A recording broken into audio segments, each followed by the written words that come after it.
Welcome, everyone, to the PFF Fantasy Podcast, weekly preview edition. I am your host, John Macri, fantasy analyst here at PFF. And joining me once again to break it all down is the legendary Kate Magdziuk. Kate, how are you today?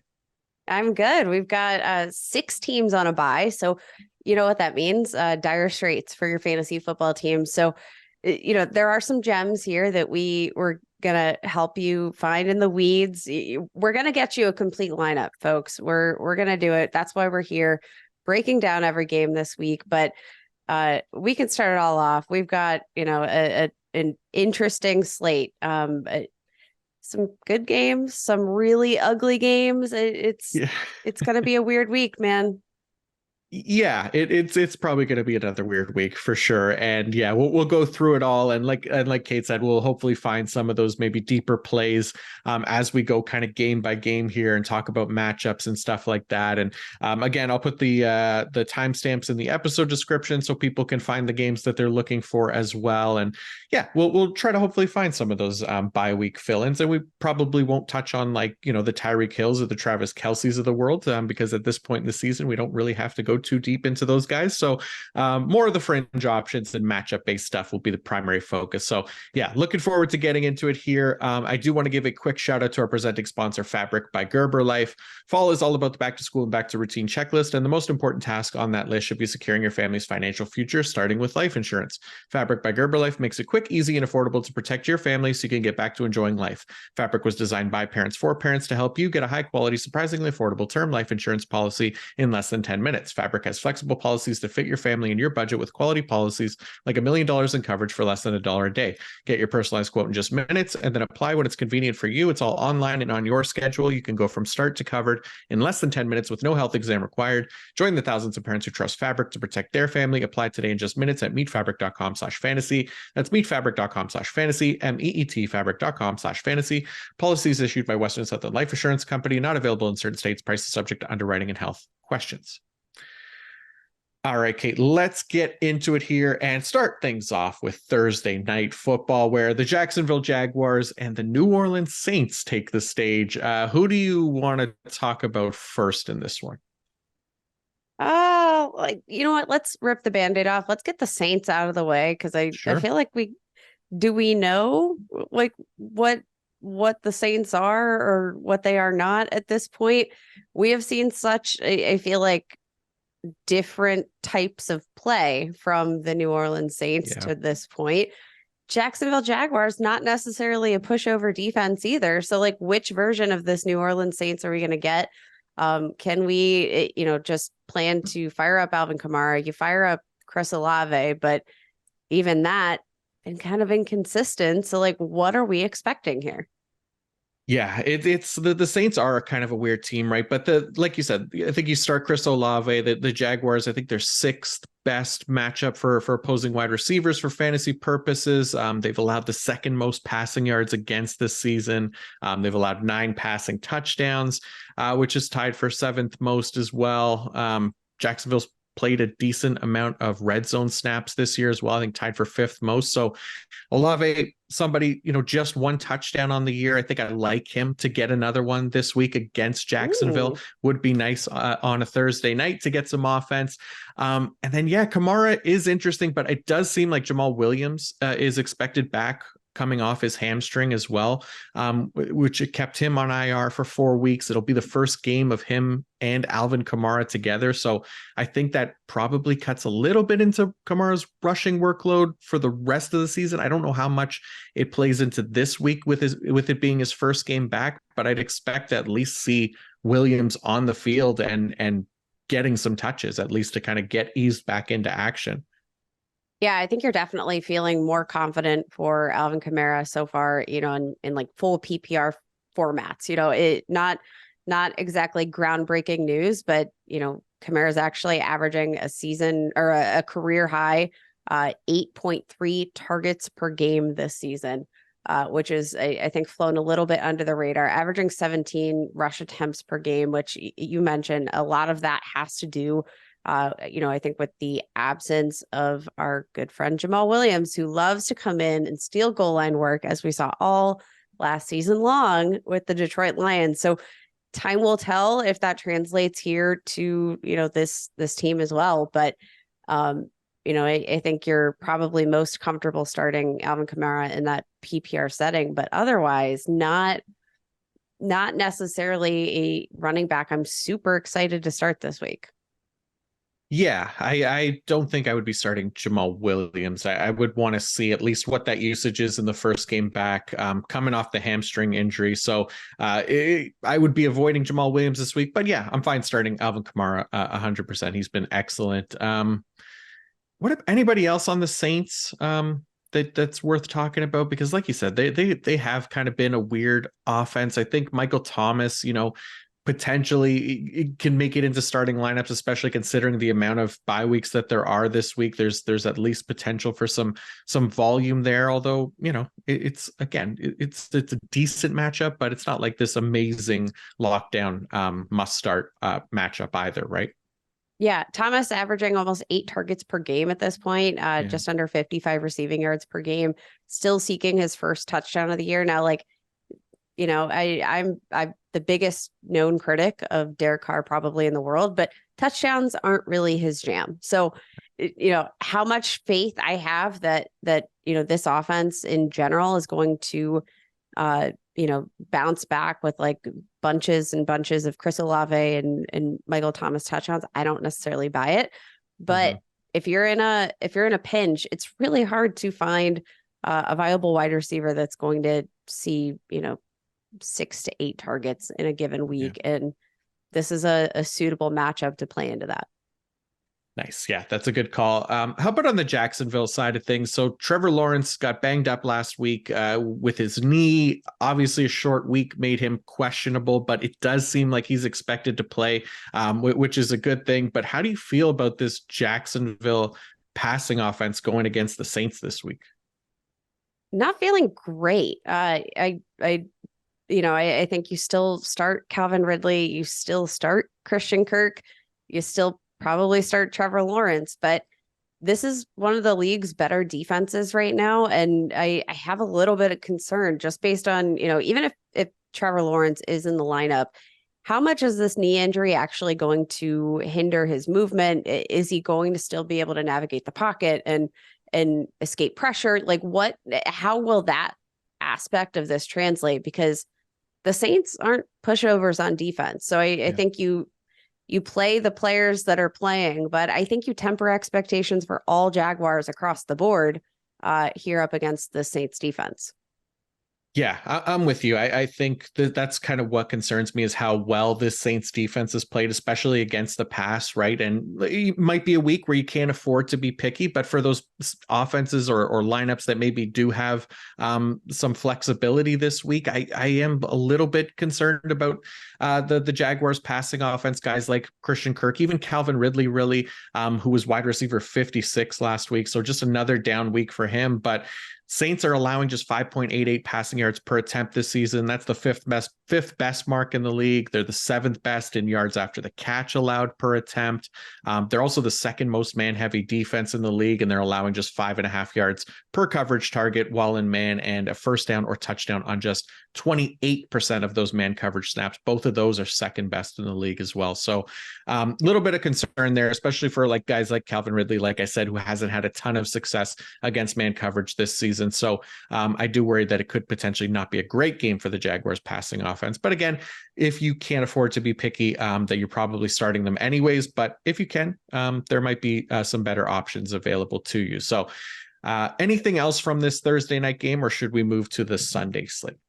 Let's move to the Sunday slate. Let's keep rolling. We've got a couple of better games. I'm not excited for this Jaguars Saints game. What I am excited for is Well, I guess maybe not the 1 p.m. games either. We should probably roll through these. But then I swear, guys, the schedule gets a little bit better. I promise. I was about to be shocked because I know what the next game is on our list with the Raiders and the Chicago Bears. We got I spoke too soon. Aiden O'Connell versus Tyson Bagent. Not the most exciting game, but there might be some fantasy offense in here, hopefully, to salvage it. And Davante Adams is kind of the one that stands out to me. So potentially a squeaky wheel game. He's coming out as, seemingly frustrated with a couple down weeks in production, but it's kind of interesting to me for Davante Adams, right? Because he's still seeing like an elite, like 28% target rate on the year. He's top 20 in routes run. The Raiders they're not like a very pass heavy or run heavy offense. They're about average for the league, but maybe he's just not used to kind of sharing the spotlight there, because Jacoby Myers has been amazing this season. Really, Myers target rates in games that he's played this year, 41.7%, 29.3%. He did have a 9.1% game in there in week 4, but then 30.3%, 21.9% again. I mean, he's earning targets at a really high rate. He's been a locked in fantasy starter. So maybe Adams just, he's seeing targets himself, but both guys kind of getting looks now, as opposed to when Davante Adams it was literally just him in the offense, I guess, last year and in like the last 6 seasons over there in Green Bay. So maybe some jealousy there, some sibling rivalry going on for Davante Adams, because he's still getting looks. He hasn't been overly productive just the past couple of weeks, but I think he's still like wide receiver 10 in PPR on the year because he's had a couple big weeks. So any concern at all, I guess. Yeah. Let's go back to that week 4 game. Okay. Because week 4, that's going to be the that's what I'm sort of using as my benchmark for how to project this Raiders offense here.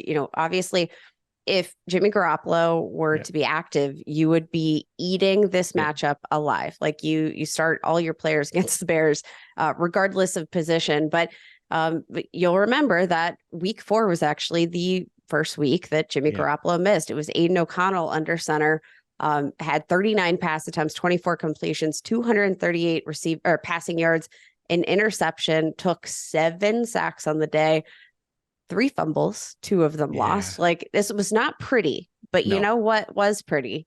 The target share for Davante Adams, even if it didn't amount to much. 13 total targets. Next on the team was actually Josh Jacobs, 11 total targets, caught 8 of those balls for 81 yards, led the team in receiving that week.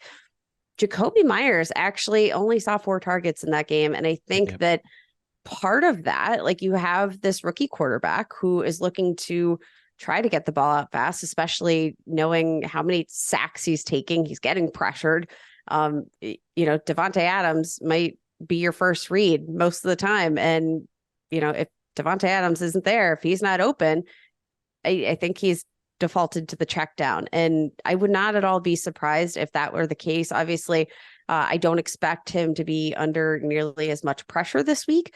But, pressures can be a quarterback stat, and we'll see sort of how, if at all, he's able to clean that up. But it was the Davante Adams show when Aiden O'Connell was under center. So just based on that past precedent, I'm wondering if maybe we should temper expectations. I'm not high on Jacoby Myers this week. I think probably going to finish somewhere around wide receiver 30, wide receiver 35, far below the production we've kind of gotten used to here so far. And I think Davante Adams, he's going to be fine. And squeaky wheel, squeak on up, baby. That was exactly the point I was going to make here, is that Davante Adams, I think, could be the guy this week, considering the talk that coming into the week, and obviously that week 4 game was definitely concerning there for AOC, and hopefully doesn't take 7 sacks. If you do that against the Bears, I mean, there is a big problem at this point. So hopefully he's just functional enough to get Davante Adams the ball, and maybe we get some extra fantasy relevance out of Josh Jacobs and Jacoby Myers, but we're not setting the bar too high for Aiden O'Connell this week, but it is at least a decent matchup on paper for him. So good one to have to come in here if he did have just an average game. Anybody else on Las Vegas that is interesting to you, or you want to talk about the Bears? let's talk about the Bears. Mhm. Tyson Badgett, baby, and to this whole offense. So bad. You've got to temper expectations. Luckily, like the Raiders aren't necessarily the scariest secondary, so maybe they'll get a little bit going here. Maybe DJ Moore is still viable. I still think you start DJ Moore even with Tyson Badgett. Again, he's this team's wide receiver one, and so much of his production is generated after the catch. Like this, Mhm. you get the ball in his hands and he can make plays afterward as long as you're putting the ball in a spot that is you know, suitable to generate yards after the catch. He does it. Like he's so talented. I think you still start him, even though you might be tempering expectations without Justin Fields.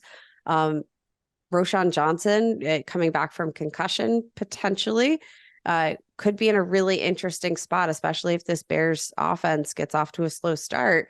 They might need to play some catch up, and Roschon Johnson should eat up in that potential receiving role. Yeah, I'm with you. I kind of like Roschon Johnson if he's able to play this week.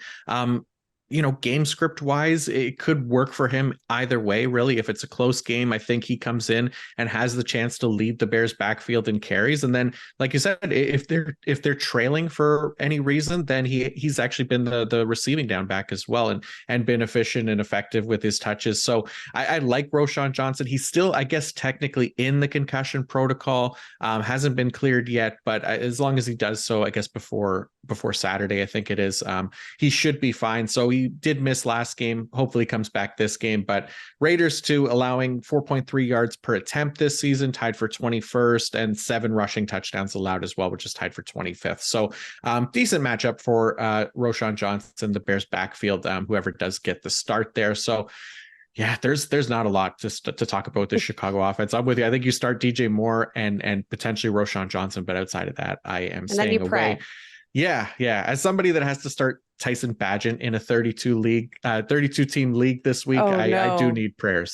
So it is not going to be good. But This is a at game, least, like, I think if you're starting these players, you just don't watch it. Like, yeah, don't watch yeah, this game. It's going to yeah. be Just ugly.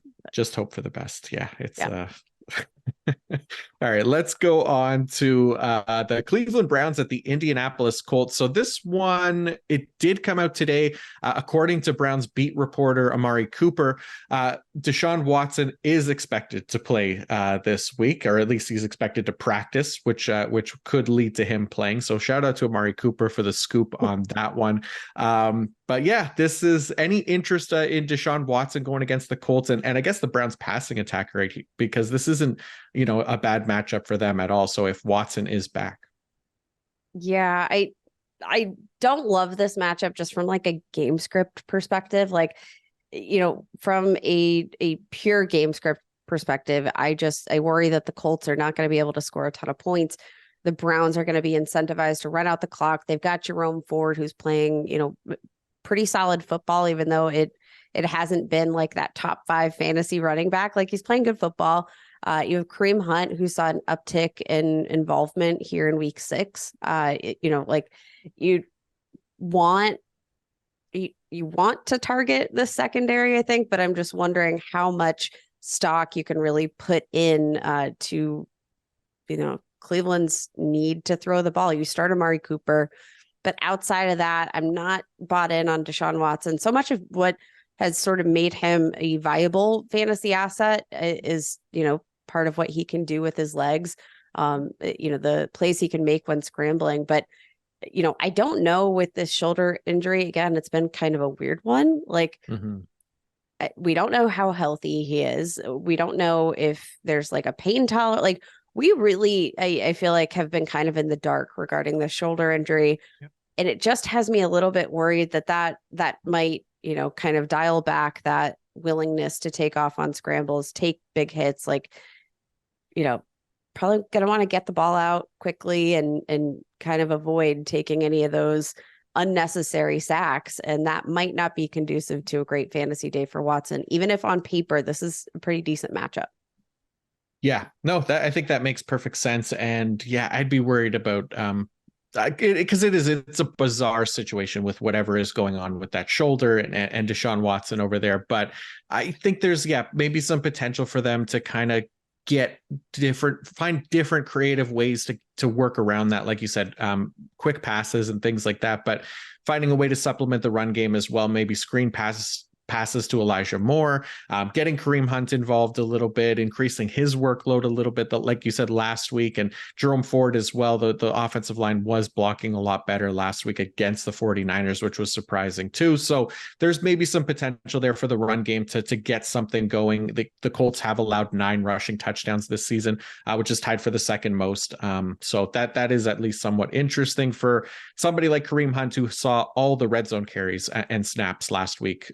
So that was a positive for him. So we'll see what happens there in Cleveland. But yeah, it's a strange situation. So you're probably, looking at kind of the main guys to go to here: Amari Cooper, Jerome Ford, maybe Kareem Hunt as a flex, and Elijah Moore as a potential flex in deeper leagues as well.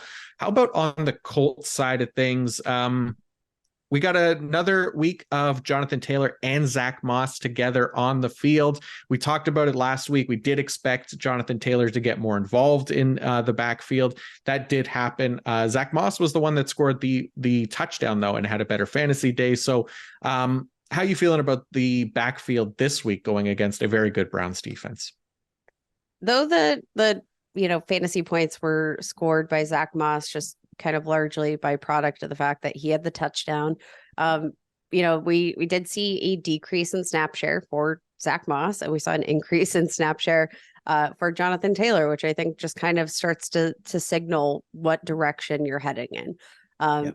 Both of them were super involved as receivers. Jonathan Taylor 6 targets, Zach Moss 8 targets on the day. Like this was a running back bonanza in terms of targets. So if Gardner Minshew continues to target the running back position at that high of a rate, maybe I'm still pretty nervous about starting Zach Moss. But in a week where you have 6 teams on bye and there's a lot of running back injuries, I think you could do worse than Zach Moss, even in a tough matchup. What you've really liked to see out of Zach Moss in particular this season is the fact that he's been gaining some chunk runs. He's been in the middle of the game when he's starting to wear down that defense, he has been able to break off a couple of plays. So I think your hope is for one of those plays, maybe not going to be an efficient day for either of these running backs.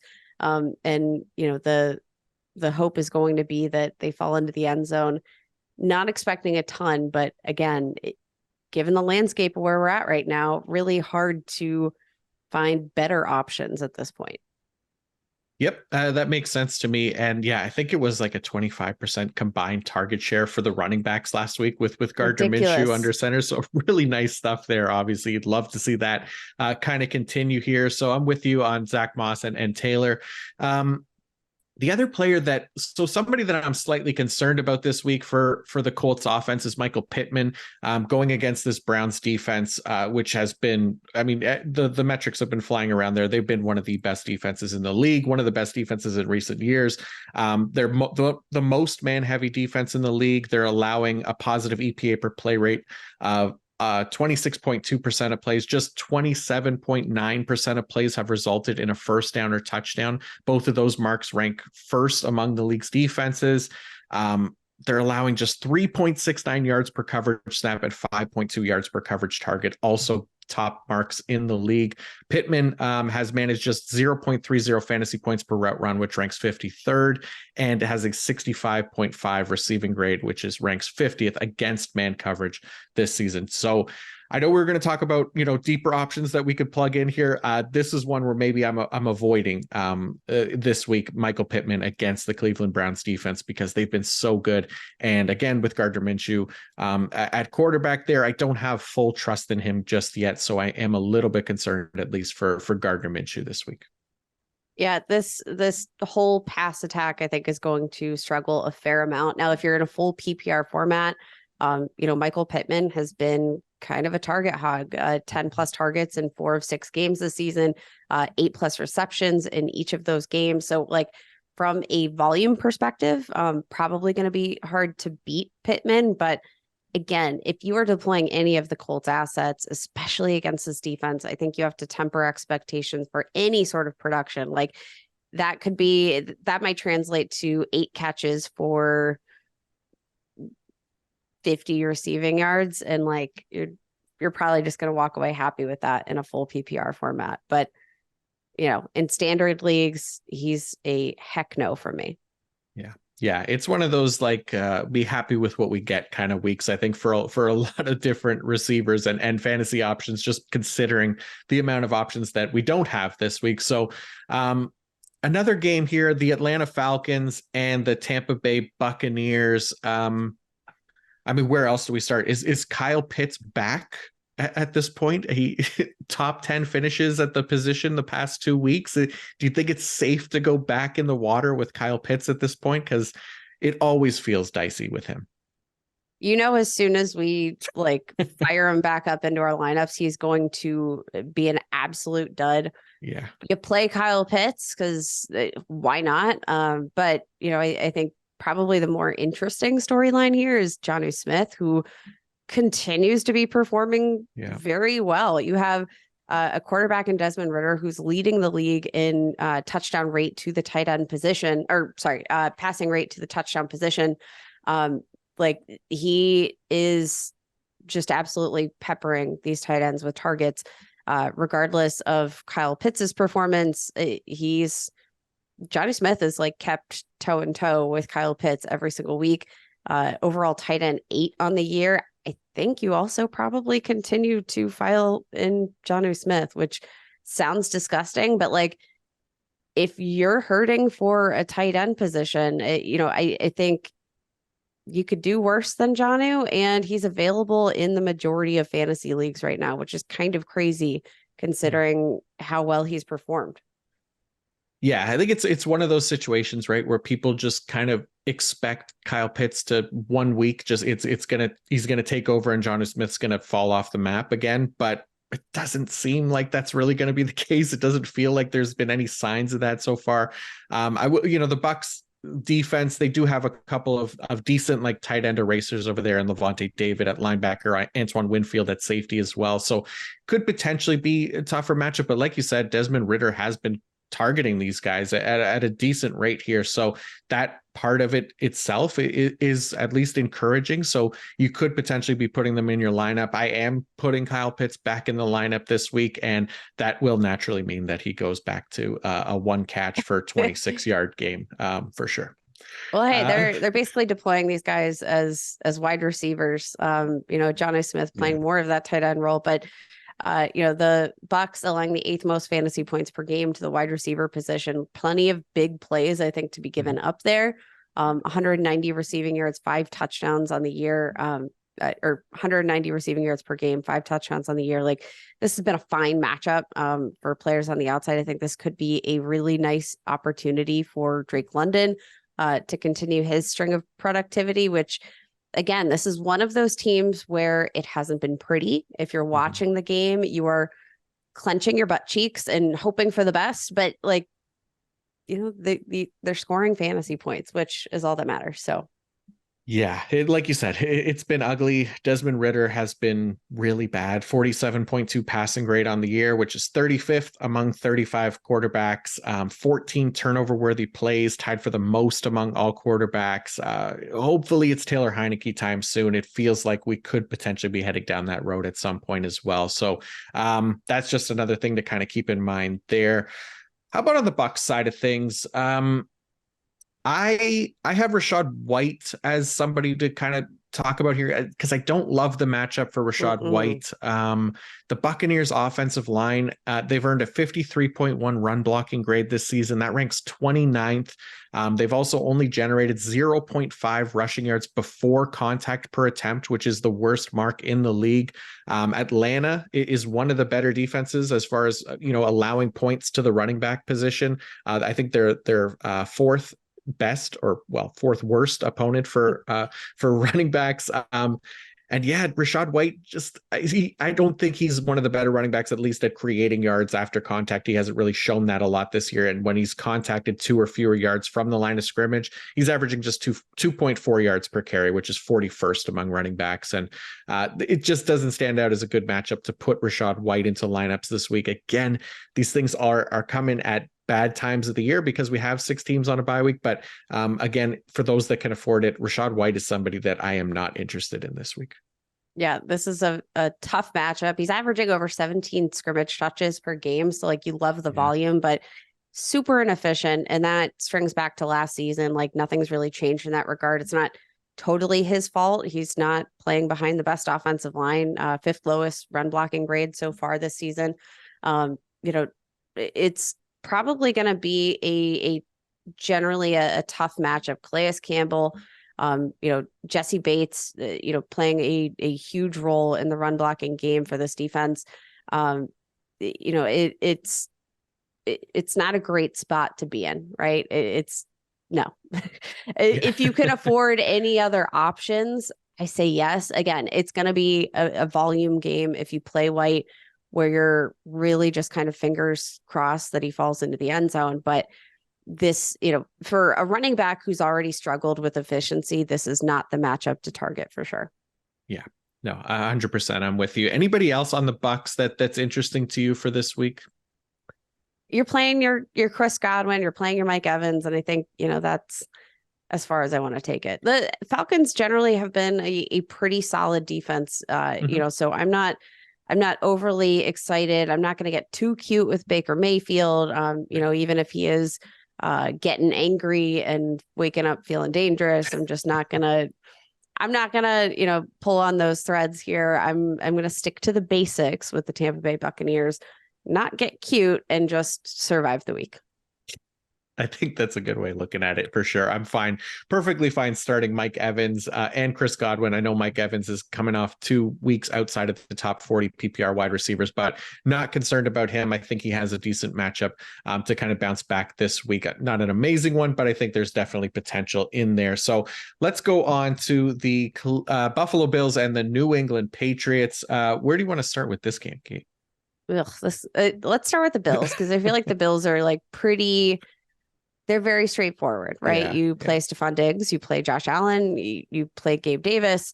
I think the biggest question for me in this game is James Cook. And it gotta be honest, like I'm not very excited. He's averaging over 4.8 yards per attempt, tied for the 5th most runs of 10 or more rushing yards this season, or among running backs. It just hasn't translated to fantasy, right? Like he still has not finished to this point as a top 10 running back or better this season.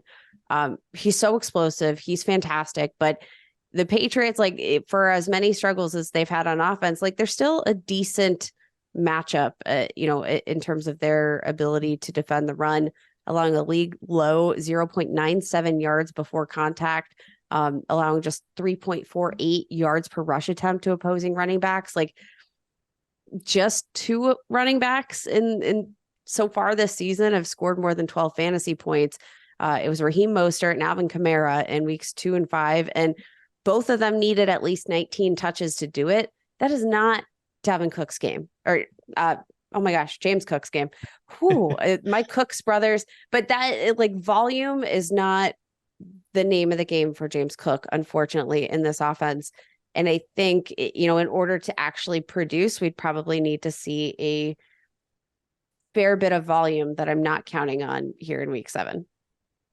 Yeah, it's a tricky one. He's somebody that like I kind of consider for deeper leagues this week, again with those bye weeks. But yeah, you're hoping for, I think, a positive game script for them where maybe the Bills are able to kind of get up on the Patriots. We know the Patriots have not been good this season. The Bills offensive line has been pretty good. They've generated 1.8 rushing yards before contact, which is the 5th best mark in the league. The Patriots run defense grade 48.0, so they rank 28th there. So maybe there's an advantage in the trenches for James Cook. We'll see. I mean, you want him to get some volume. You want him to get some space to run the ball so that he can have those explosive plays. I think that's the hope here. But like you said, the Patriots defense has been good. So, but really more of a deeper play, I think, James Cook this week, for those that do have to play him. Yeah, just doesn't necessarily get that volume to necessitate him being a must start by any means. Obviously, upside's always going to be there for a guy as explosive as Cook, but again, this is a week where you're going to temper expectations. Yeah, I think that's fair. And I think I'm tempering expectations for the running back on the other side as well in Ramondre Stevenson, because this is another one. If you're looking at the trenches kind of thing here, the Patriots offensive line, a 53.3 run blocking grade, which is the fourth worst mark this season. The Bills defensive line allowing just one rushing yard before contact, which is the fifth best mark. And then Stevenson himself, when he's been contacted 2 or fewer yards from the line of scrimmage, averaging just 1.6 yards per carry, which ranks 70th among 78 qualifying running backs. He also has only managed a first down or touchdown on just 8.8% of carries under those same circumstances, which is 62nd among running backs. I guess I'm concerned. I know Stevenson saw a higher workload last week, more so than Ezekiel Elliott kind of separated himself again, but don't love this matchup for Ramondre Stevenson. I think you're probably hoping maybe for some more passing volume for him more than anything else here. Yeah, that's exactly where I lie. And you know what? That's the end of our conversation about the New England Patriots. Like that, we can scrape our hands. We're done talking about the Patriots because that's literally where the production ends. I'm so sorry for my negativity this week, but my God, this is ugly. It's about to get a little better. It's about to get a little better. I think there's some of the games that are a little bit better, but it's hard to start anybody in New England at this point. I mean, it's gotten to that point where just you can't trust the offense. Kendrick Bourne maybe gets another 10 target game or whatever it was last week, but again, that's a big hope here against the Bills. So before we go on to the rest of the games, I do want to give a shout out to Prize Picks as well. So Prize Picks is a skill-based, real money daily fantasy sports game. How does it work? You pick 2 to 6 players. If they will go more or less than their Prize Picks projection, you can win up to 25 times your money on any entry. So Kate, last week, I think we went 1 for 1. So we had Bijan, I think, over 26.5 receiving yards. We hit that, but Kirk Cousins let us down. We wanted over 1.5 passing touchdowns. He only had 1 for the first time this season, of course. So we got to try to get back up over 500 here. So I put a couple of options out. Tell me what you think about this. So the first one is Rachaad White under 50.5 rushing yards. We just talked about him. He's exceeded 50.5 in just 2 of 5 games this week. So I think we were both on the same page on Rachaad White. Yes, 100. Smash the under, smash it. Don't break your phone, but smash the under there on that line before it moves. Because dang, that's a nice line. That is a very nice line. Nice. I like it. And then the other one I put is we're going with an over here, and that is DK Metcalf over 57.5 receiving yards. We'll talk about his positive matchup in a little bit, but he's hit that in over 3 of 5 games, and we'll go into more detail there. So spoilers for our Seattle, Arizona preview, but how do you feel about the DK Metcalf over 57.5? I'm liking it because you know what? Even matchup aside, love the matchup, but DK Metcalf, much like our friend, Devontae Adams, I think is getting a little frustrated, looking to, I think, make a bigger impact on this game than he has. And a matchup against the Cardinals is just the place to get it done. I like it. All right. So there you go. There's a couple picks for people at Prize Picks. Again, you aren't competing against other people. It's just you versus the projections. Go to prizepicks.com/fantasy and use code fantasy for a first deposit match up to $100. Again, that's prizepicks.com/fantasy and use code fantasy for a first deposit match up to $100. All right, let's go to the Detroit Lions and the Baltimore Ravens. Jahmyr Gibbs may be back this week. I don't know. How are you feeling about that? It's nothing been cleared up here. We know David Montgomery isn't going to play. So if Jahmyr Gibbs is active, how do you feel about starting him this week against the Ravens? I'm not feeling great about anybody really on the Lions side of the ball, just in general. So let's start from the top down, start at the quarterback position, a very good place to start. Jared Goff, he continues with the home road splits that are impacting for fantasy. And it's, generally just kind of trickled down to the rest of the offense. You're not going to be, if there's not passing production, there's not going to be receiving production. The touchdown totals, the fantasy points, he's got splits, significant splits at home and on the road, across the board here. the biggest concern for me is just, that home road split, the lack of depth that this team has at running back right now. So Jahmyr Gibbs, obviously, like, not even a lock to start in week 7 here. Definitely going to be trending towards playing, it sounds like, but remember, he's just coming off a hamstring injury that's kept him out the last 2 weeks.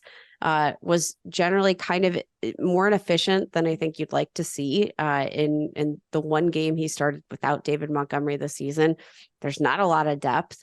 So like, he should be a fine volume play, but how much can they really count on him returning from a hamstring injury when it's not like to start the week they said, like, okay, like, he had 2 weeks off, he's a full go. It still seems like there's a question. And Craig Reynolds also dealing with a hamstring injury and a toe injury.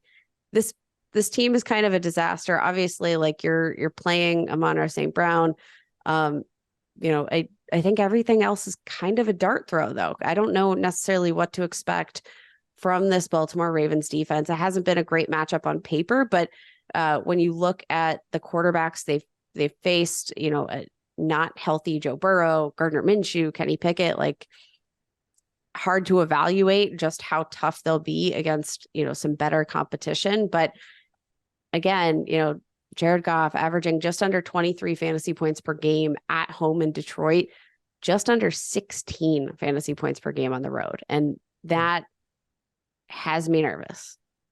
Yeah, no, we got away with it last week with Goff on the road, and you're getting a little risky trusting him again back-to-back games, especially against a Ravens defense that is pretty good, at least on paper. Not a great matchup there. So yeah, I'm with you. I don't think there's like a ton of like obvious guys, to kind of have to start here, other than Amon-Ra St. Brown.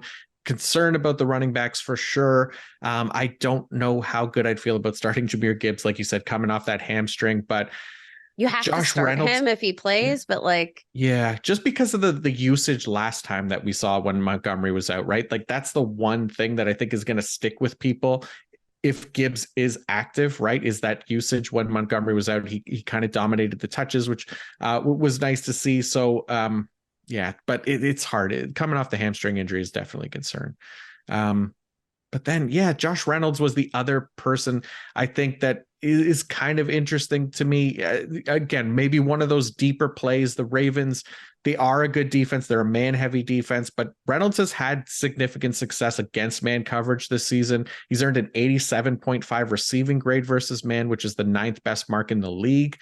And he's put up 0.67 fantasy points per route run against man, which is tied for 14th among wide receivers as well. So one of those maybe deeper plays this week, if we can get that Jared Goff that we got last week on the road. But again, it becomes riskier, but in those leagues where, again, we're struggling with players to start or stream, Josh Reynolds could be a decent option.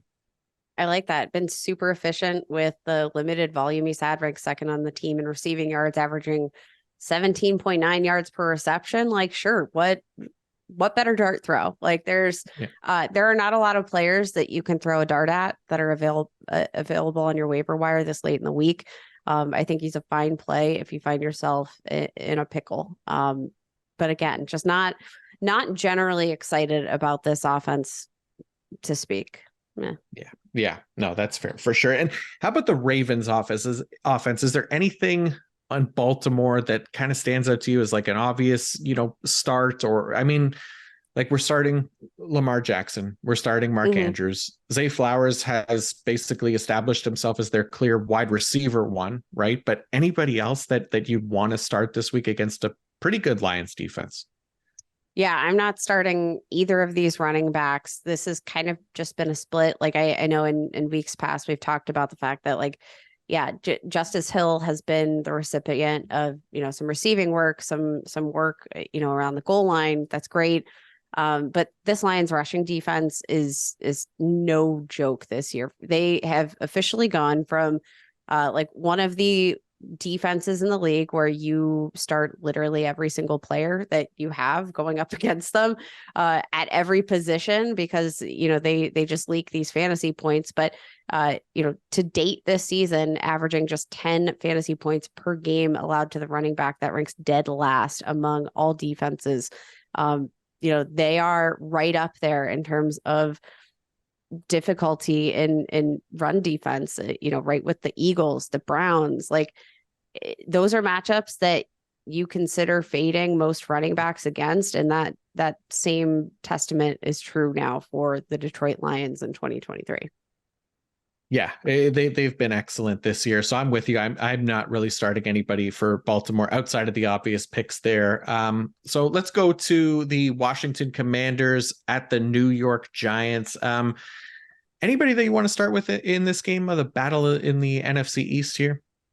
Well, let's just get the Giants out of the way because it's going to be a quick conversation, right? You start, you start your Saquon Barkley, TBD on. Are we going to get, our Tyrod Taylor? Who's starting at quarterback this week? Do we know? Yeah, I don't think we know yet. Doesn't make a difference. I don't know. I know. Yeah, it probably doesn't make a huge difference unless you're obviously starting one of those quarterbacks. But as far as their receiving weapons go, not too big of a difference for me. Daniel Jones has obviously struggled. That offensive line has been decimated this year already. So there's not like a lot on the Giants, but Wan'Dale Robinson has at least kind of been interesting to me. As I said, I'm going to try to find some deeper options here. And Wan'Dale Robinson, he at least has emerged as the team's top slot wide receiver. He leads all the team's wide receivers in yards per route run against both zone and man.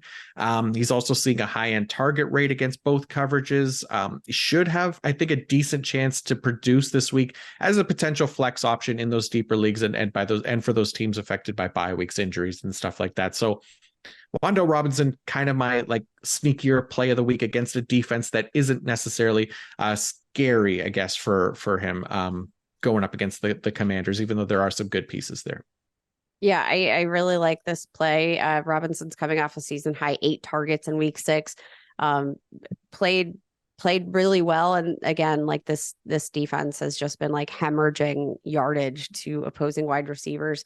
DJ Moore, 230 yards, AJ Brown, 175, Drake London, who like we know his quarterback can barely hit the side of a boat from the boat. And 125 receiving yards. Like this has been a very nice matchup up against the Commanders, and Wan'Dale seems to be carving out his spot here in terms of target share and proven to be pretty reliable. So yeah, fire him up. I'm fine. All right, let's go. We got somebody on the Giants. There we go. Yeah, we did it. Yeah, congratulations. How about on the Washington side of things? I mean, look, obviously we love Terry McLaurin. I know he hasn't been like amazing this year, but I don't think there's any question that you're starting him this week. So Brian Robinson also been excellent. We know we love Sam Howell. Anybody else on Washington that you want to talk about? Got to be Curtis Samuel, who I wrote up today. Article is going to be dropping tomorrow on in case of emergency waiver wire pickups.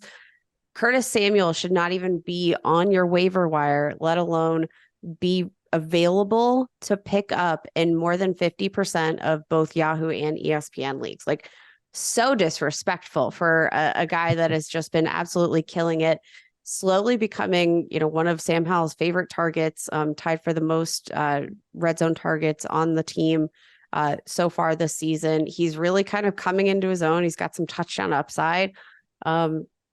Why not? He's the wide receiver 26 on the year, and he's available on most waiver wires, which is not okay. Yeah, no, I'm with you. It's crazy. He's basically emerged as their wide receiver 2 over there. And Jahan Dotson, obviously, we kind of still have to wait on him, unfortunately, but Curtis Samuel's been good in the meantime. The Washington offense, super pass heavy as well. So we love the volume potential there.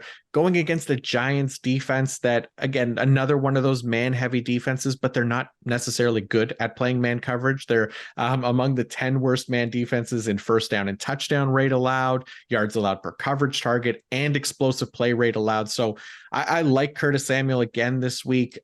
Leads the team in fantasy points per route run against man coverage, which is 32nd among all qualifying wide receivers. So he's somebody that I think in a favorable matchup could continue his solid production, like you said. Yeah, I am fine starting up a bunch of these commanders here. Maybe you get a little stack going with Sam Howell and There Curtis we go. Samuel. And again, probably going to be one of those games that, even though it is against the Giants, which should be a suitable matchup, might not be a pretty game in the first half. So you're going to hold your breath and just watch the points pile up in the second half, probably. Yeah. Yeah, I like it. Let's hope that happens. I am with you. Let's go on to the Arizona Cardinals at the Seattle Seahawks. And since we touched on it earlier in the Prize Picks ad, I do want to go to the Seahawks wide receivers first, because this is a really nice matchup for them. Arizona has not been a great coverage team. I wrote about them in the wide receiver man zone report as well. So coming back to that again, they're a top 10 team in zone coverage rate, but they're the second worst team in team coverage grade in zone. They're second worst in first down and touchdown rate allowed. They're second worst in yards allowed per coverage target as well. They're second worst in defensive success rate, all while in zone coverage. So this is really kind of a great matchup for wide receivers, especially ones that excel against zone coverage. And DK Metcalf, for me at least, he hasn't had a top 15 PPR finish yet this year, but he does have the 16th best receiving grade versus zone coverage. He's averaging 0.48 fantasy points per route run as well, which is 28th among wide receivers. So him, even Tyler Lockett, who leads the team in target rate against zone, I think this is a really nice matchup for both of those guys. Yeah, it feels like this offense has sort of like just missed like a million times. It feels like they are so close to exploding with offensive production. It just hasn't happened yet. I really like this spot for both Metcalf and for Lockett. Any chance that you're willing to take a dart throw, because this is a very good matchup also for running back. So Kenneth Walker, my overall RB1 on the week. Nice. Don't mean to get too spicy there, but any chance in this matchup that you would be willing to throw a dart and see what happens with Zach Charbonnet if you are in a huge emergency against, a defense that has, generally been pretty productive in terms of giving up yardage to running backs? Yeah, I definitely like Charbonnet. I guess my concern is he's dealing with the hamstring injury right now, which I think he didn't practice today. That was the notification that I got just like a few minutes ago. So great. So I was I'm with you. I like Charbonnet quite a bit, and this is a decent matchup. So again, for those deeper leagues, that was a bit of a bummer for me as well, but I did get the DNP notification today. Again, it's Thursday, so there's still time, but DNP's on Thursday, generally not a great sign though. So yeah, I totally feel that. That's a bummer, but okay. Kenneth Walker, RB1. Let's go. There we go. So we'll just lean into the Kenneth Walker show this week. Mm-hmm. Yeah, sorry. But yeah, I love the talent of Zach Charbonnet, but hopefully we get some better matchups for him again to get that talent out there. But anybody else on Seattle or Arizona that's interesting to you? No. I want to say yes, because I feel like I've just kind of been like a naysayer this whole podcast. But Seattle Seahawks, I think, from a coverage perspective, you've got Devin Witherspoon. Like this whole secondary, I think, is playing pretty well. The Cardinals backfield also a mess. Like I'm not trusting any assets on this side of the ball. This could be like an ugly matchup. This is an interdivisional game. Those can always be a little bit weird. But there's not enough stability in pretty much any of these assets on the Cardinals outside of maybe Marquise Brown. And that's kind of where your comfort point ends. Yeah, Marquise Brown, definitely comfortable with him, not comfortable with the Arizona running backs. Like you said, we talked about this, I guess it was last week, right? We talked about, waiting on this group, seeing what that rotation ends up looking like. And it looked like a complete disaster and one to avoid. So hopefully we did continue to avoid it last week and hopefully this week as well, if you can afford to, if you have to start somebody. Oh God, probably Keontae Ingram if I have a gun to my head, but I don't know that I necessarily even want to do that. Hopefully there's better options, but again, it might be slim pickings this week. Yeah, Yeah. other than that, I mean, you know what? Michael Wilson is probably the other one to me. I don't mind. Again, another one of those maybe deeper plays. Um, he's been much more effective against zone coverage this year than man, and Seattle's the second most zone heavy team in the league as well, and giving up the second most fantasy points to wide receivers. Is that right? As well. So it could potentially be a nice matchup for Michael Wilson as one of those deeper flex plays as well. Yeah. All right, Kate, they are back. The Pittsburgh Ooh. Steelers and the Los Angeles Rams. I won't put you right on the Najee versus Jalen spot here. Where do you want to start with this game? Let's just again, I'm hashtag team rip off the Band-Aid here. Rams ranked 25th in fantasy points allowed to opposing running backs per game. This is not going to be a conducive matchup for any of these running backs, let alone a split backfield with Najee Harris, Jalen Warren. Don't care how fresh their legs are. I'm not trusting it. No, not comfortable starting either of them. I think both of them will probably finish somewhere around RB 30 to RB 35, and we can all move on with our lives. I hate the Pittsburgh Steelers. You have a terrible towel behind you. What are you talking I know it's terrible. It is terrible. Oh man. But you know what? The Steelers offense does get a little nice boost this week. So Deontay Johnson returning from a hamstring injury. He's been on IR for 4 weeks. Should also get back tight end Pat Freiermuth, one of the better receiving tight ends in the league, even if he's not utilized. So 2 options that at the very least I think can open something up for this offense. Deontay Johnson has, historically been Kenny Pickett's favorite target. We'll see if, the absence of Johnson and forcing Pickett to go to some other options, if he, returns straight to targeting Deontay Johnson at the high rate that he is, or if he does continue to spread the ball out a little bit more. We'll have a lot to learn this week, but even the Rams secondary, not allowing a ton to opposing wide receivers. Generally speaking, like this defense has been not a productive one to stream, your fantasy assets against, even if they're ranking bottom 10 in PFF coverage grade this year, just not been a great matchup altogether.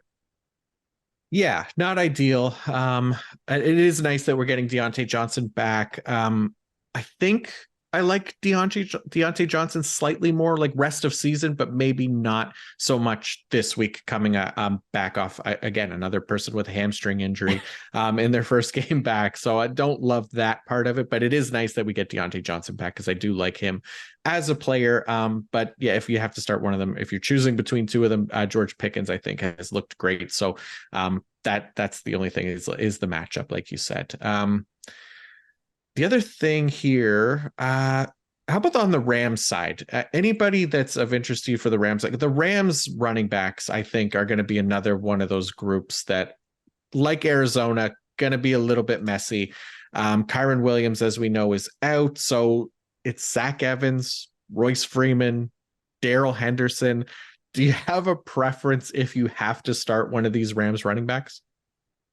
No, like I promise you, I will go to the waiver wire. I will find anybody else. I am sure there's going to be some fantasy points scored here. Like there should be. Pittsburgh has not been good against the run this year. There's upside here for fantasy, and I know that, but I don't think for the life of me it's going to be very easy to figure out who it is necessarily. Pittsburgh's allowing the 4th most rushing yards per game, 4.8 yards per carry. But like anybody's guess is as good as mine as to how this backfield's going to shake up. I guess I'd probably roll with Zach Evans, just having been the guy who's been in the offense and like it. I don't know. Yeah. But not excited about any of these ones. But I mean, yeah, if you're going to need to start one of these running backs, at least this is a suitable matchup to do that against. Yeah, it's a decent matchup. So there's like potential for somebody to kind of be productive. I think it's Evans for me as well. I mean, maybe Royce Freeman sees some of the like more high value touches, receiving work or goal line work. Daryl Henderson, I mean, when was the last time he even played an NFL game at this point? I don't have any trust in Daryl Henderson. So I think it pretty much is Zach Evans for me as well. But yeah, not happy about it. Um, and then yeah, the rest of the Rams we kind of know we're starting Cooper Kupp and Puka Nacua, obviously. Anybody else on this team worth talking about? No, I do not think no. No. Okay. All right, fair enough. And I do want to clarify, I did check again, and Zach Charbonnet did not practice yesterday, which was Wednesday. So today's practice report hasn't come out yet. So there is still hope out there for Zach Charbonnet. But yeah, we'll see what happens with that hamstring going back. It's probably a pipe dream. I mean, he's barely touched the ball this year. But just like, again, if you need a random dart throw that might be available on your waivers in case of emergency, he could be one, but that practice status for Thursday and Friday is going to be key.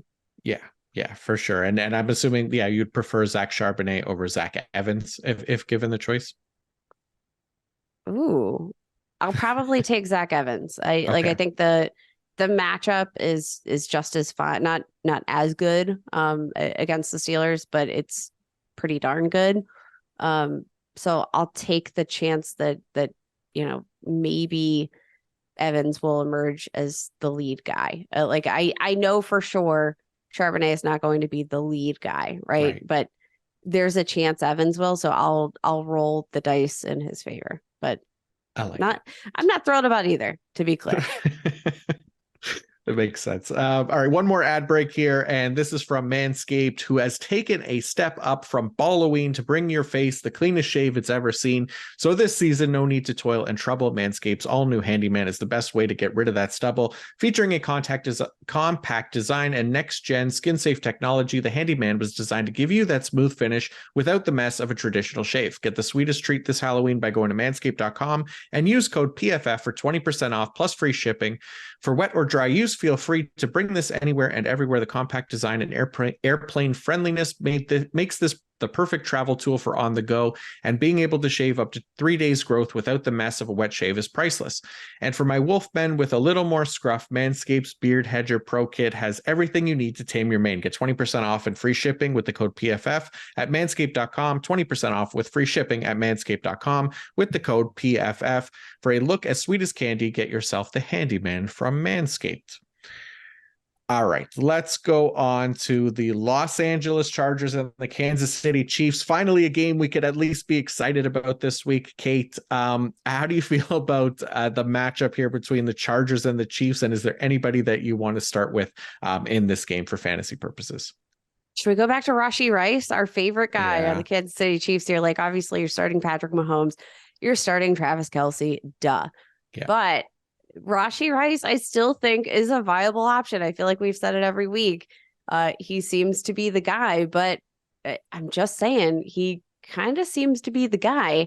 And, match up against this Chargers defense, like, heck yeah. Allowing leading the league in fantasy points allowed to opposing wide receivers. Rashee Rice continues to be highly targeted at a high rate when he's on the field.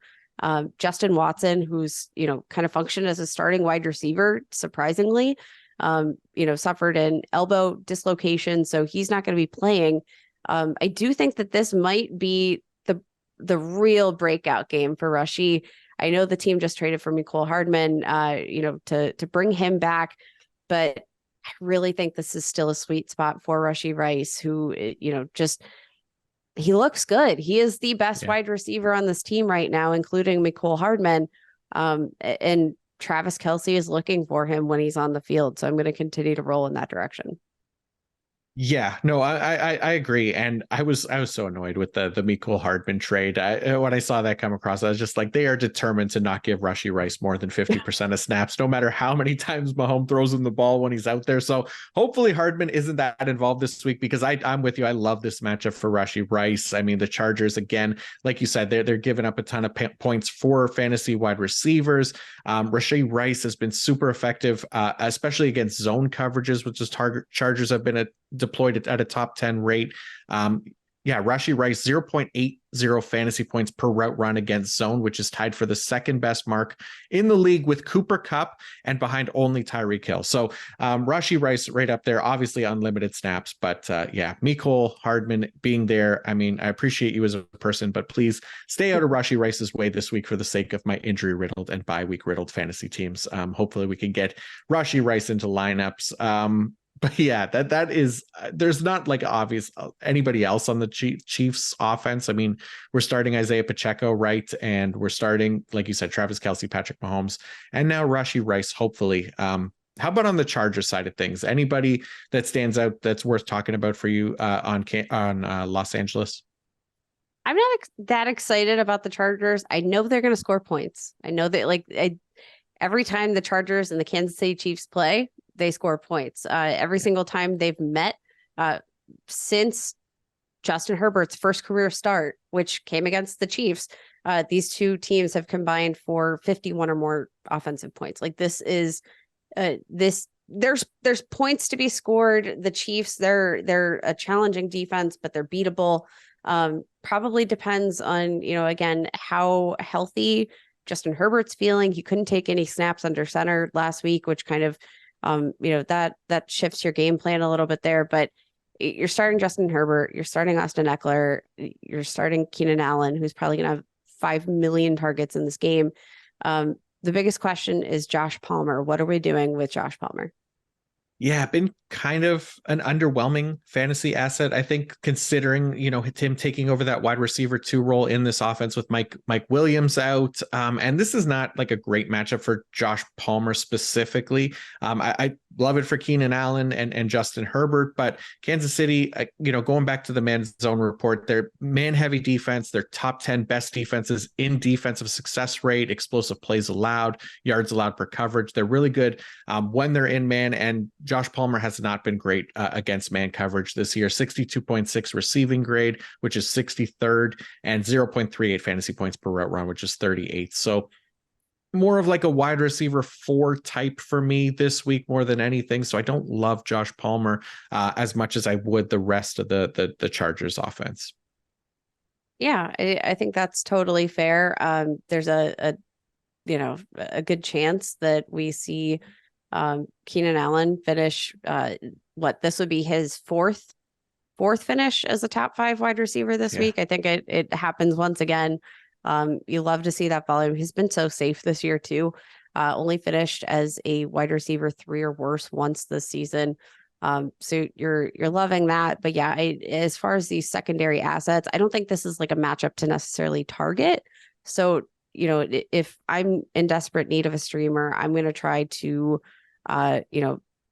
target one of these terrible defenses, like, the Commander secondary with Wan'Dale Robinson, or, take your pick of the Chiefs wide receivers, throw those dart throws in the right direction. I wouldn't throw them at the Kansas City Chiefs specifically, just given what we've seen from Josh Palmer so far.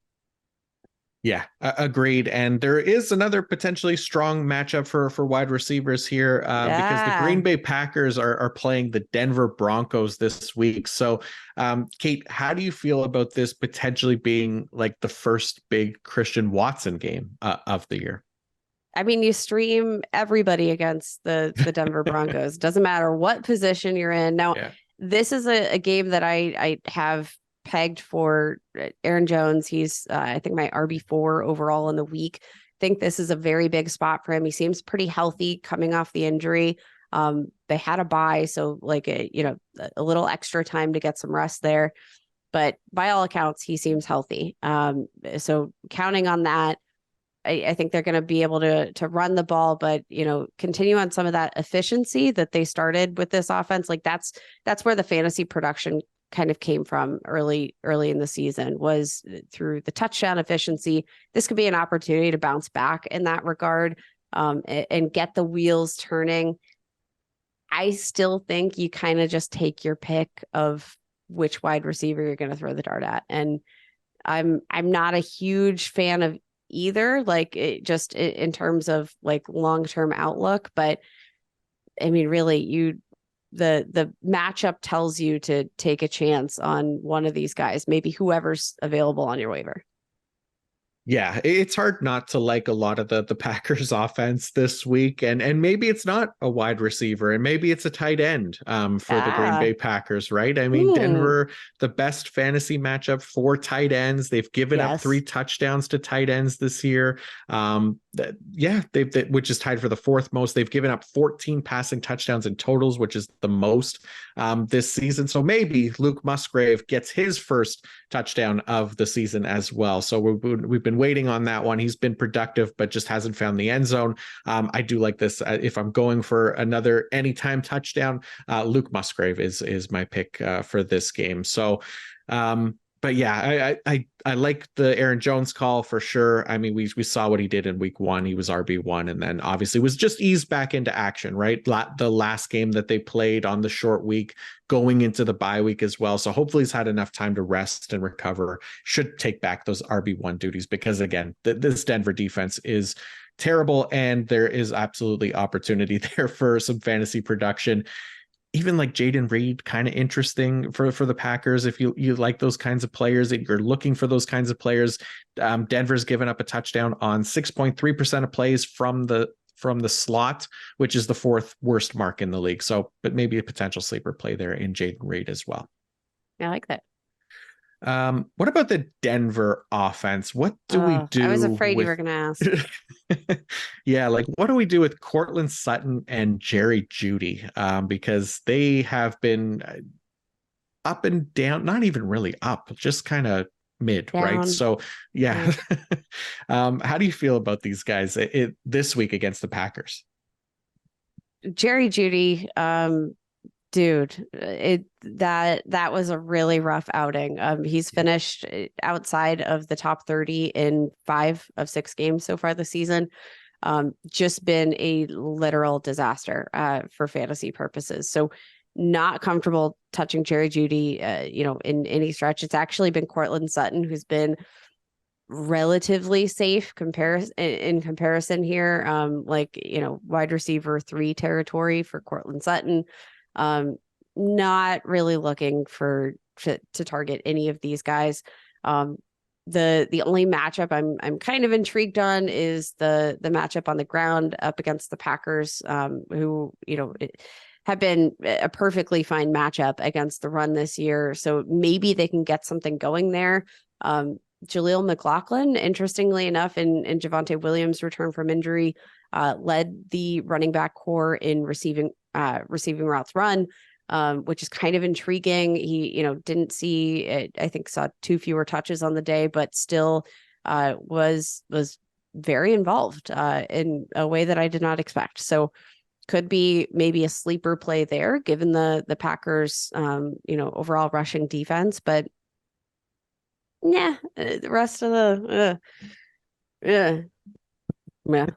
Yeah, no, I think if there is a weakness to this Packers defense, it is probably to attack them on the ground. And yeah, I mean, Jaleel McLaughlin, he's been effective with his touchdowns or with his touches, and is getting close enough to Javonte Williams' workload that potentially could be one of those deeper plays. I'm with you there. And then Javonte Williams in the same vein. I think you could potentially start him, even though he hasn't been as effective this season. So let's go to the Miami Dolphins at the Philadelphia Eagles on Sunday Night Football.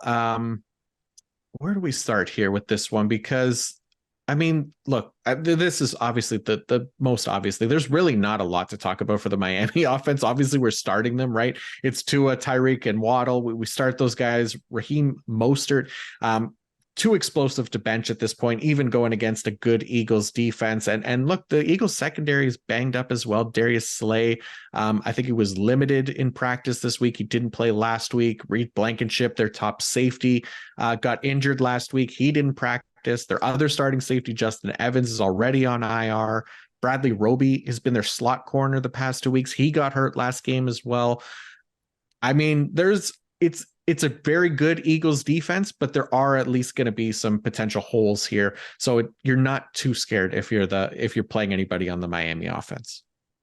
Yeah, I have Tua ranked as my overall QB2 on the week, which might be spicy, but against this Eagles secondary that just cannot stay healthy for the life of them, even Raheem Mostert, like you mentioned, the Eagles rushing defense, not a matchup to target, but with the secondary banged up and knowing that Raheem Mostert, it takes one missed forced tackle to get in the open field. And I'm not sure the Eagles are going to be able to tackle him in that open field with the state of their secondary. So if he gets past that initial, the first level, I think he's probably a goner. And you're probably going to be able to bank on a couple of those chunk gains here. Even against a Philadelphia Eagles that haven't given up a ton in terms of production to the running backs. But yeah, you start your exactly what the Dolphins are, and this is the best week in the world to start them. Even if it is on the road in Philly, it's going to be a tough environment in prime time, but this is going to be a Dolphins bonanza, I think, if all plays out as I'm projecting it in my head.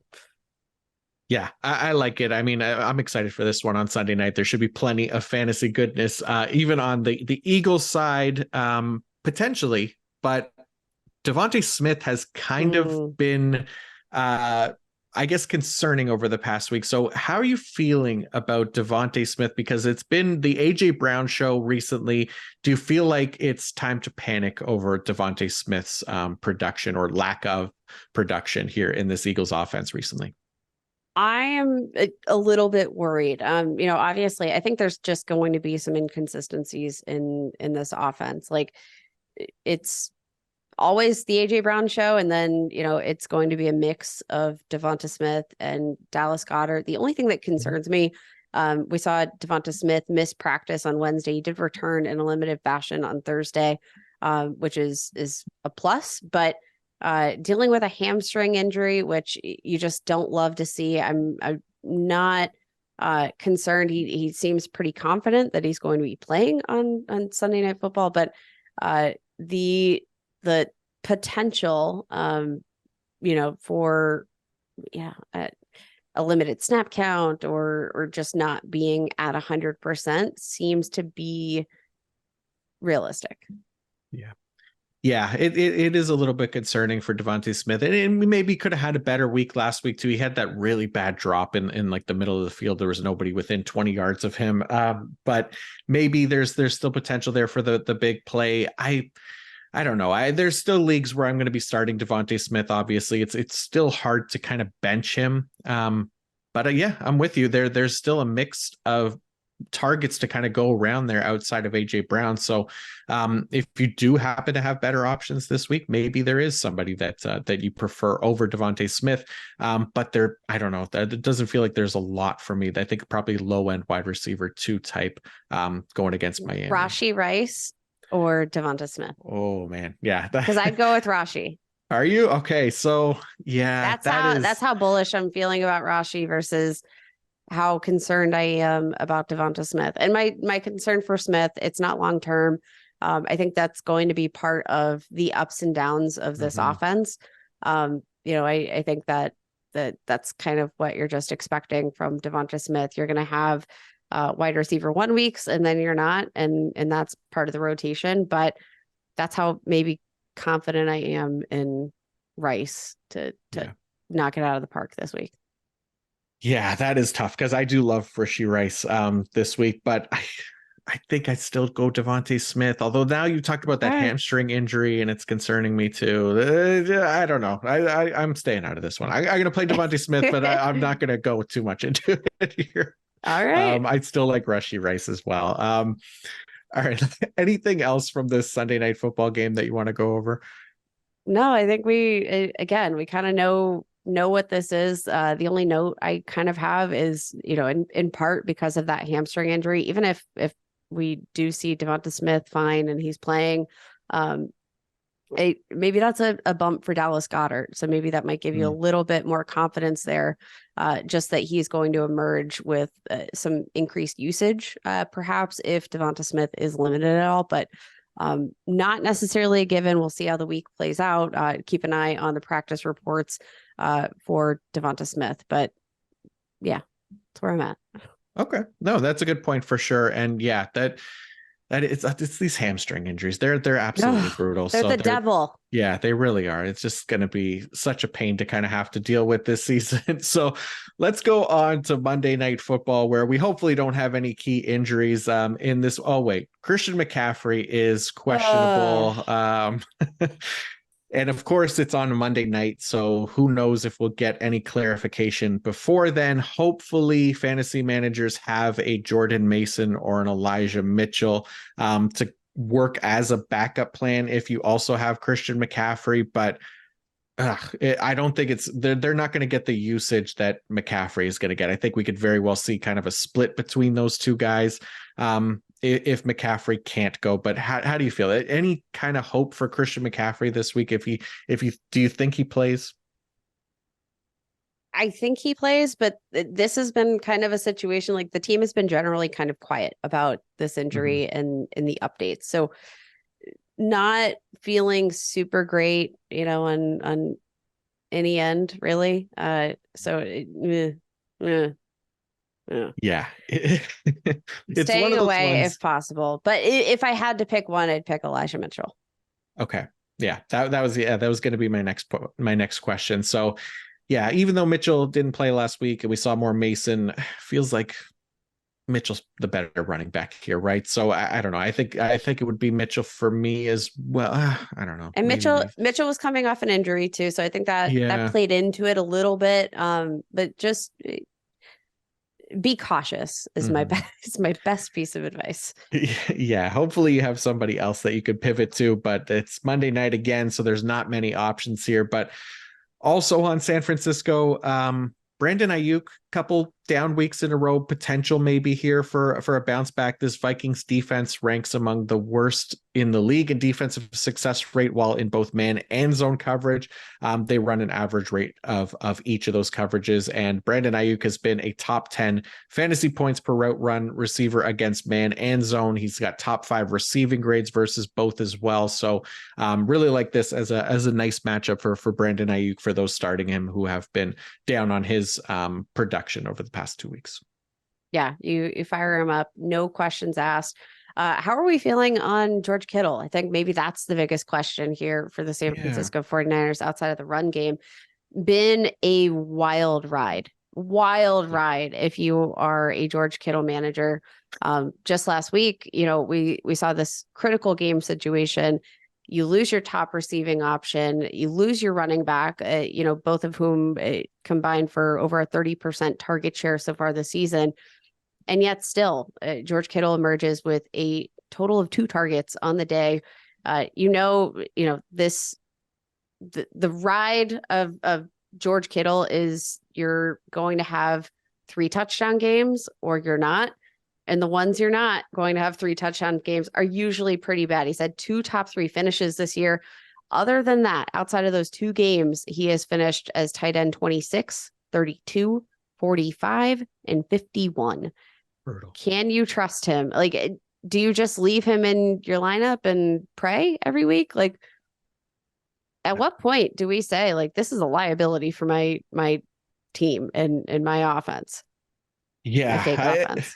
No, yeah, it is. It's weird that, again, you're hoping for those big games from him. And we talked about him 2 weeks ago, right? I went against him. And then, of course, he had the 3 touchdown game. And then last week, I was like, I still don't love him, but I can't talk about him because he just came off a 3 touchdown game after I talked poorly about him then. And then he didn't have one of those good games. So I still don't love George Kittle right now at this point in the year. And look, if you have like maybe a Luke Musgrave, somebody like that, I would play Luke Musgrave over George Kittle this week. Ooh, there we go. So I'm getting spicy with Rashi. You're getting spicy with Luke Musgrave. Yeah. We'll see how these takes plan out. We're gonna have to I'm gonna write these out just to so I have something to light on fire if they don't come to fruition. Right. But this could be a good week for our favorite rookie tight end, not named Sam Laporta. And again, I'm not saying bench George Kittle because I understand that there are probably 2 tight ends in the league that have the kind of upside that George Kittle has. I just think the roller coaster is nauseating, and you better have a really good team and a very safe roster if you're going to continue to ride on the Kittle roller coaster. It's going to be hard. Yeah, I think if you want the upside, you go for Kittle, and I'm with you. I'm not saying bench George Kittle, right? But if you're looking for the high end upside, you go Kittle. If you're looking for the safer play, I think I like Musgrave a little bit more. This Vikings defense, they are what they are, very blitz heavy defense in Brian Flores' system.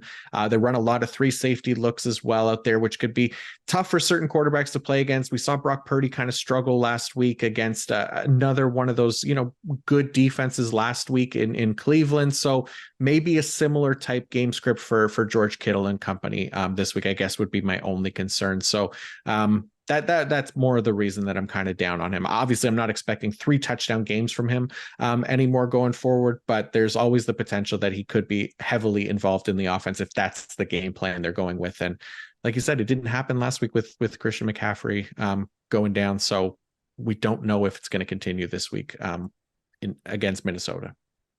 Yeah. How are we feeling about the other side of the ball? I feel like, we've seen Kirk Cousins. He's been super productive for fantasy, but 2 out of the last 3 weeks, fewer than 10 fantasy points scored. You have the absence of Justin Jefferson, Jordan Addison. He's been fine, but also, I don't know that he's necessarily ready to be the recipient of full-time attention from opposing defenses.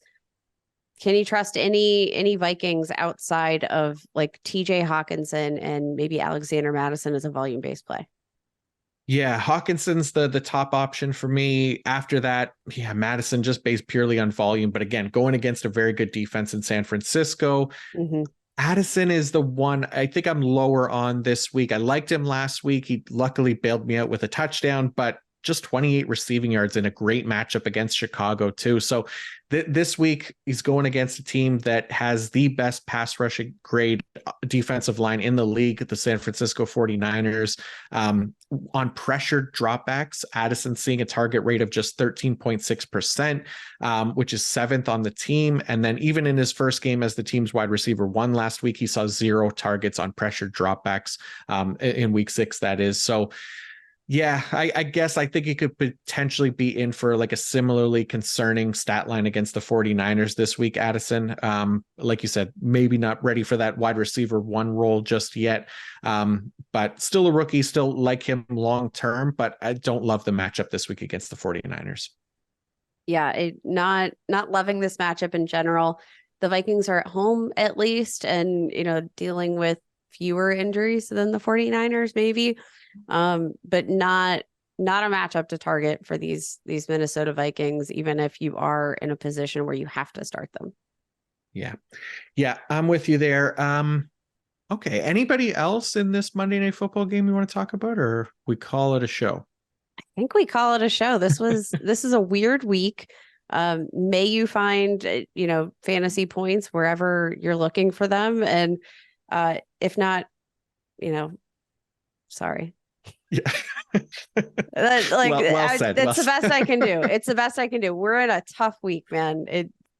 It's tough sledding, but it's not just tough for our listeners. We're experiencing the same pains that you all are going through. So at least we're in it together. Yeah. Hopefully we get through this week and we'll be back next week. And hopefully we helped you find maybe some of those deeper plays to potentially consider this week and matchups to avoid. So thank you everybody for listening. Thank you to Kate as well for going through this all with me and helping me break it all down. So I really appreciate that, Kate. And before you go, please let everybody know what you have up on pff.com this week for more of your work. Yeah, absolutely. I've got my weekly rushing report, weekly panic or antic. Those come out every Tuesday and Wednesdays. And then we have in case of emergency waiver wire pickups popping out every Friday. Check those out. Nice. Yeah. Good stuff there. As for me, we got the IDP fantasy report. The IDP rankings article is out as well. We got the wide receiver man zone coverage report. So we talked a lot about some of those matchups that I highlighted in that article, but we go through every single team and matchup there. And the offensive line, defensive line matchups to target and avoid comes out on Friday mornings as well. So you can check those out on pff.com. Other than that, Nate and I will be back Monday morning to do our week 7 recap.